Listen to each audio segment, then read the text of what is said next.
I want to be the President of the United States of America. Why not? That's what Harris, my 14-year-old son's friend, declared one evening.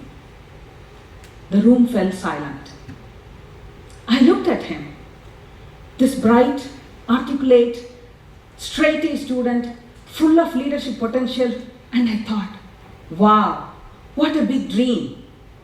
His parents, by the way, didn't react the same way. They laughed it off first. But once they realized he was serious, their laughter turned into hesitation and then into fear. Politics is a dirty game. You can't be truthful and survive. Harris, be realistic. His parents meant well. Their concerns came from love, from a desire to protect her. But without realizing, they planted a seed of doubt. And slowly, that seed started growing. Harris' big, bold dream began to shrink. What started as limitless potential became limiting beliefs. Wanting something better for him, his parents nudged to him something safe. Guess what? Right, medicine. A stable, noble career. The future that they could trust. So what did Harris do? Did he fight for his dream? Did he push back? Did he rebel? No. Like the good son he was, he listened. He enrolled in the university to study science. And he struggled. Not because he lacked intelligence. He was an incredibly bright student. But because it wasn't where he belonged. It wasn't his passion. His grades, once exceptional, fell dramatically. His ambition, once so fierce, faded into routine. He was just lost. No matter how much he tried, it just wasn't his cup of tea. How many of you here are parents? I'm a parent myself, blessed with 3 wonderful children. As we all know, parenting is one of the most rewarding but difficult roles we will ever embrace. Harris' parents, God bless them, were good parents. But their understanding of parenting was shaped by fear and practicality rather than possibility. They thought they're doing their job and trying to help. But that help was shaped by their own worldview. Do you think it is a right decision to push Harris to study science where his grades dropped significantly? The problem is, many times we parents help our children make these big decisions, but we do not have the correct data always. We seem to put mentor or guide hat on, always. What if we choose a different hat? What if we put on a farmer hat instead? Let me explain. What does a farmer do? A farmer plants seeds, cares for them, and provides each seed the right environment so they could grow. It's not one size fits all. Let's take an apple seed. What does an apple seed need? It needs water, sunlight, space, and most importantly, time, so it can grow and produce more apples. Let's take lotus. Lotus seeds, they naturally grow on water beds or in a vase of water. But when you try to grow an apple seed in the vase of water, how could it ever reach its potential? No matter how good care you give, no matter you have the beautiful vase, best water, it will always struggle, and it can never become a tree from a vase. Not because it lacks potential, but it wasn't given the right environment to thrive. That's exactly what happened with Harris. He was an apple seed treated like lotus. His natural talents, leadership skills, and his dreams did not align the path. Over time, those incredible qualities gathered dust, unused, unfulfilled, because that they did not align with the expectations placed on him. Harris was not nurtured like a farmer tending to a seed, like a farmer tending to a plant. Harris was processed like a product in an assembly line, efficient, controlled, uniform. On a product line, there is no room for risk or unpredictability. The goal is precision, to create the same products every single time. Mechanics are great for mass producing lifeless widgets, but our children, they are not lifeless widgets. They are alive, unique, full of infinite potential. Like any living being, they don't thrive under rigid systems. They don't flourish under pressure, because human development isn't mechanical, it's organic.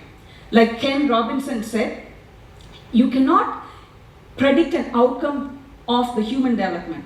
All you can do, like a farmer, is to create the conditions under which they will begin to flourish.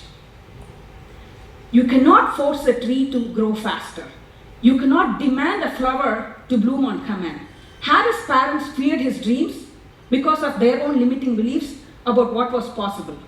When dreams challenge norms, they often feel daunting or even risky. Perhaps that's why his dreams made them feel uncomfortable. As parents, we want our children to excel, to succeed, to reach their full potential. But oftentimes, the fear creeps in. Fear of the unknown, fear of the failure. And without realizing it, that fear overshadows our trust in them. We think we are protecting them, shielding them from disappointment. But in reality, we are holding them back. This is a problem with the production line parenting. Removing the inefficiencies to produce something safe and polished all the time. What if we choose a different path? What if, instead of fear dictating our choices, we nurture our children's dreams, no matter how impossible they may seem? What if we root their aspirations in excellence without any limitation? Because when you plant an apple seed, you don't control how fast it grows. You don't force it into mold. You tend to it. You provide water, sunlight, and most importantly, time. Under the right condition, it flourishes naturally, reaching its full potential. I want to share a framework that will help our children to achieve the excellence, but farmer style. But before going there, I want to share a story of Bo Eason, who's a famous NFL player turned playwright, speaker, coach, and an author. His parents practiced the essence of farmer-style parenting. They helped him achieve his dreams. They nurtured his dreams and helped him achieve playing in the NFL. Bo Eason was just 8 years old when he announced to his parents that he wanted to be the best safety in the world. The odds of a boy with a small build from a small hometown, sons of a cattle farmer, reaching NFL was 0.0001%. But yet, his parents didn't dismiss his dream, saying, "Bo, be realistic." Instead, they said, "So, you want to be the best safety in the NFL? Wow, what a big dream, Bo. Come on, let's make it happen." They practiced what I call the framework excellency method. Explore, lead, nourish, and celebrate. This is the key framework to unlock this is the key framework to cultivate potential and unlock excellence in our children. And it all starts with exploration. Just like how farmers testing the plant, testing the soil just before they start their experiment. Both parents took the time to truly understand him. They didn't push him towards one path. They encouraged him to try explore, experiment different sports, different activities. They gave him and his brother opportunities to play and chase what excited them, because that's where the true potential lies, in exploration. As parents, our role isn't to dictate. It's actually to observe them, to listen them, to notice what makes them come alive, to observe what makes them happy, what fuels their curiosity. Both parents did not force their dream on him. Both parents did not force their dream on him. They gave him room so he can select it himself. Through this process, Bo selected football after watching a game, a big run by O.J. Simpson in a game. Next comes leadership. Farmers don't just plant seeds and walk away. They tend to them, they guide them, they make sure the plants grow protected, supported, and in the right direction. Both parents did the same. They created an environment where excellence was the standard. Bo's father has a simple yet powerful rule. The ball should never touch the ground. It's not about the football. It's about the discipline, focus, and consistency. And more importantly, they did not tell him what excellence looked like. They modeled it. Leading our children also means leading by example. Next comes nourishment. Farmers don't plant seeds and just hope for the best. They tend to it. They care for it. They nurture it with sunlight, water, and any nutrients that's required. Parents should do the same. I don't mean that literally. Of course, we all feed our children, and sometimes we feed even more than what our children say. Nourishment here looks like nourishing their dreams. Once you have understood and accepted the best path for your child, then it goes beyond just encouragement. They need unwavering support and belief in their dreams. Next comes leadership. Next comes, finally, farmers celebrate. Farmers don't expect all the plants to grow the same. They don't force an apple tree to be lotus. They honor the unique designs for each of them and work with them and not against it. Both parents did the same. They didn't compare him with others. They didn't tell him he was too small, too difficult, or he was not built for success. Instead, they embraced his uniqueness. They celebrated every milestone, big or small, even the losses, because they knew even the failures and setbacks will teach him something which will make the victories even more rewarding. When a child feels seen, supported, and valued for who truly they are, they don't just grow. They excel. They reach beyond the boundaries. At 21 years old, Bo achieved what seemed impossible. He made it to NFL, and more important, he became one of the best safety. And his brother also reached NFL.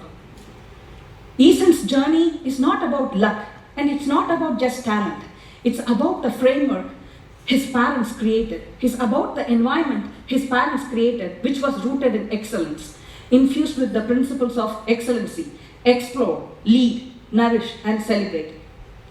When we explore our children's potential, when we lead them with purpose, and when we nourish their growth, and when we celebrate who they are, we don't just raise successful children.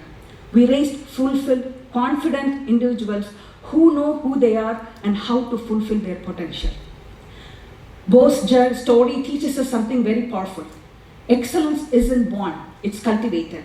Just like how farmers carefully cultivate the crops, we as parents also need to nurture the potential so excellence thrives. So as you all leave here today, I want you to remember the principles of excellency framework. Explore, lead, nourish, and celebrate. What will you explore in your child? How will you lead them with love? What nourishment will you provide? And most importantly, How will you celebrate the unique and outstanding person they are becoming? Let's commit to plant the seed of excellence together, because when we do, we don't just raise successful children, we don't create legacy just for our children, it's for generations to come. Thank you.